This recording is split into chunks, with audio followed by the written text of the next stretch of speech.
겸손과 배려와 진중함, 고난과 역경을 이긴 임영웅, 꿈을 포기하지 않았다. 작곡가 조영수가 언급한 내용, 영웅의 성공, 상세 분석. 요즘 트로트가 대세다. 그동안 트로트는 명절이나 돼야 씨름대회와 함께 TV에서 볼 수 있었다. 그런데 요즘은 TV만 틀면 트로트가 나온다. 그 중심에는 한 오디션 프로에서 진이된 가수 임영웅이 있다. 오랫동안 우리는 악을 쓰듯 내지르는 큰 소리에 지쳐 있었는데 비로소 이야기하듯 다정다감한 노래를 만나고 위로받기 시작했다. 그의 노래를 듣고 있노라면 마치 누군가가 내 손을 잡아주고 시린 가슴을 덮여주고 퉁퉁 부은 발이 푹신한 털신 속으로 쏙 들어갈 때 그런 편안함과 따뜻함이 있다. 우리가 그에게서 위로받는 건 비단 노래뿐만이 아니다. 그는 요즘 또래 청년들이 놓치기 쉬운 아름다운 품성을 지녔다. 겸손과 배려와 진중함, 그리고 다양한 형태의 기부, 어려운 환경에서도 그런 덕목을 지녔다는 건 대단한 일이다. 몇 년 전부터 금수저라는 신조어가 우리 사회에 우울감을 던져주고 있다. 부모의 힘과 재력으로 노력 없이 무임승차해서 누리는 삶을 사는 그들을 보며 평범한 젊은이들은 삶의 의욕을 잃고 좌절한다. 이런 상황에서 그는 어려운 여건에서도 꿈을 갖고 성실히 노력하며 선한 마음으로 살면 언젠가는 눈부시게 비상하는 날이 반드시 온다는 것을 보여줬다. 상식과 질서가 통하는 세상에는 희망이 있다. 그래서 그는 우리에게 또 다른 의미의 위로가 된다. 또한 그는 함께 수상한 성배 가수 장민호, 영탁과 더불어 우리가 잃고 사는 소중한 것이 무엇인지 깨닫게 해준다. 세 사람은 경쟁자다.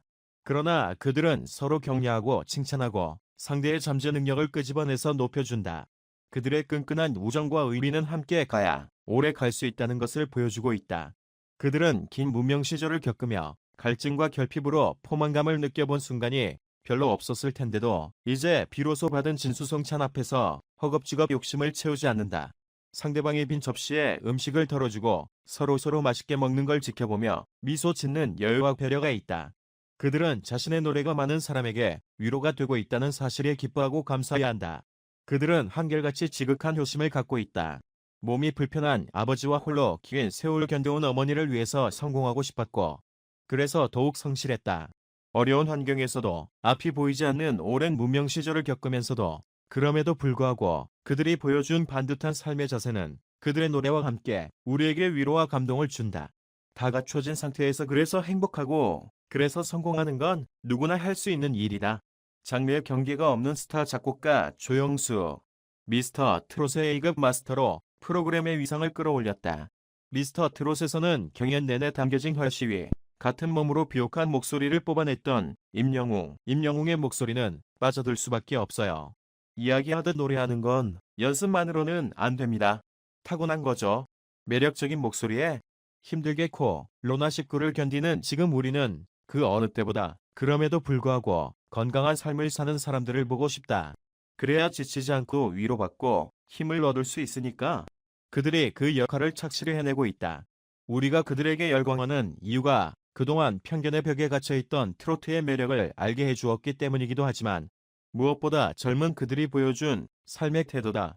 비록 TV 화면을 통해서이지만 위로받을 대상이 있다는 건 참으로 고마운 일이다. 임영웅은 실용음악을 전공해서 발라드 가수를 꿈꿨지만 지역대회에 출전하며 트로트에서 잠재된 길을 찾았다. 그는 발라드로 대회에 나갔을 때는 상도 박수도 못 받았지만 포천의 한 가요제에 나가게 됐는데 관객들의 연령대를 고려해 내 나이가 어때서를 불렀다. 그때 가장 많은 박수를 받았고 최우수상도 탔다. 트로트로 거의 모든 대회를 나가 1등을 했다고 한다. 본격 트로트 가수로 진로를 꿈꾸게 된 건 KBS 전국노래자랑에 출연해 최우수상을 수상하면서부터다. 2016년 미워요, 소나기로 데뷔하고 2017년 머시중원디를 발표하고 활동 중이다. 2020년 1월부터 방영되는 미스터 트롯에 참가자로 출연 중이다. 임영웅은 지지가 서음이 화국이 되는 온통 불바다라고 할 수 있는데 형제 자리인 감목마저 정화를 도와주게 되니 불만 하나 더 만들어주는 셈이 된다. 불구덩이에서는 수기가 필요하지만 온통 불바다의 상황에서는 토를 써서 먼저 화기를 조금 빼준 다음 금, 수의 순서로 화기를 잡아야만 할 것으로 본다. 아버지가 일찍 돌아가셨다고 했는데 아버지의 자리에 신금이 앉아 있지만 너무 뜨거운 화기를 이겨내지 못하고 타 들어가게 되니 조웅궁이어서 일찍 묘인 것으로 보인다. 모궁에 역시 우화를 얻었으니 어머니와도 성격이나 마음이 잘 맞지는 않을 것으로 보이는데 인터뷰에서 자신은 불효자라고 밝힌 적이 있다.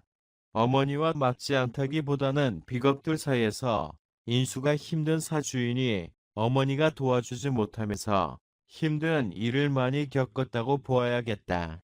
지금까지 어려운 환경에서 그래도 정관의 힘으로 바르게 살려고 노력했을 것이고 앞으로는 좋은 세월을 살아갈 것으로 보이며 선하게 생긴 인매와 눈은 그래도 큰 뜻을 품은 듯 무게가 있어 보인다. 그런 매력으로 여성들의 모성을 일깨울 수 있을 것으로 예상한다. 지금은 신묘해운 중 경자년을 맞이하고 있는데 해운에서 갑경충은 하고 있지만 신왕한 경우에는 오히려 충을 더 기뻐하며 바쁘게 활동하는 것으로 쓰기도 하므로 이번 미스터 트롯에서 우승을 바라볼 수 있을 것으로 예상이 되는데 다른 후보자의 사주를 아직은 보지 않았으므로 누구의 운세가 더 좋을지는 의문이지만 깔끔한 이미지와 가슴을 울리는 매력적인 표정 그리고 신내림 같은 목소리는 그가 지금부터 새로운 세상 밖으로 나가서 여러 곳에서 콜을 받는 인기남이 될 것으로 필자는 보고 있다. 비로소 33세가 되는 경인대운과 계묘년이면 정상을 노려볼 만큼 운세가 좋은데 같은 비견은 도움이 안 되므로 구설에 오르지 않도록 자기 이미지 관리에 힘써야 할 것이고 배우자 자리 또한 겁죄가 앉아 있어 여성이 친구라면 좋겠지만 배우자가 된다면 자신과 많이 부딪히고 힘들게 할 수 있으므로 결혼은 신중해야 한다. 대운이 금과 토와 수의 기운으로 가고 있으므로 자신이 노력한 만큼 재물로서 보답을 반드시 받을 것이지만 비겁이 많은 사주는 언제나 나의 재물을 나누어 가지는 것이 어쩔 수 없는 것처럼 재물은 내 복만큼이려니 생각하고 재물에 집착하기보다는 자신의 좋은 이미지를 다듬어 간다면 금상첨화가 될 것으로 믿어 의심치 않는다. 필자 나의 유정은 대학에서 교육학을 전공했다. 초등학교 교사로 재직하는 동안 학생들 개개인의 이성을 동양 철학과의 상관성으로 접근하는 과정에서 동양학의 신비에 매료되어 교사를 퇴직하고 원광대 대학원에서 동양 철학을 전공하는 한편 나유정력학연구소를 운영하고 있다. 레이디 경향이달의 운세 작가로서 10년간 집필한 개인 상담도 해드립니다. 상담료가 있고 전화와 면담 등 모든 상담은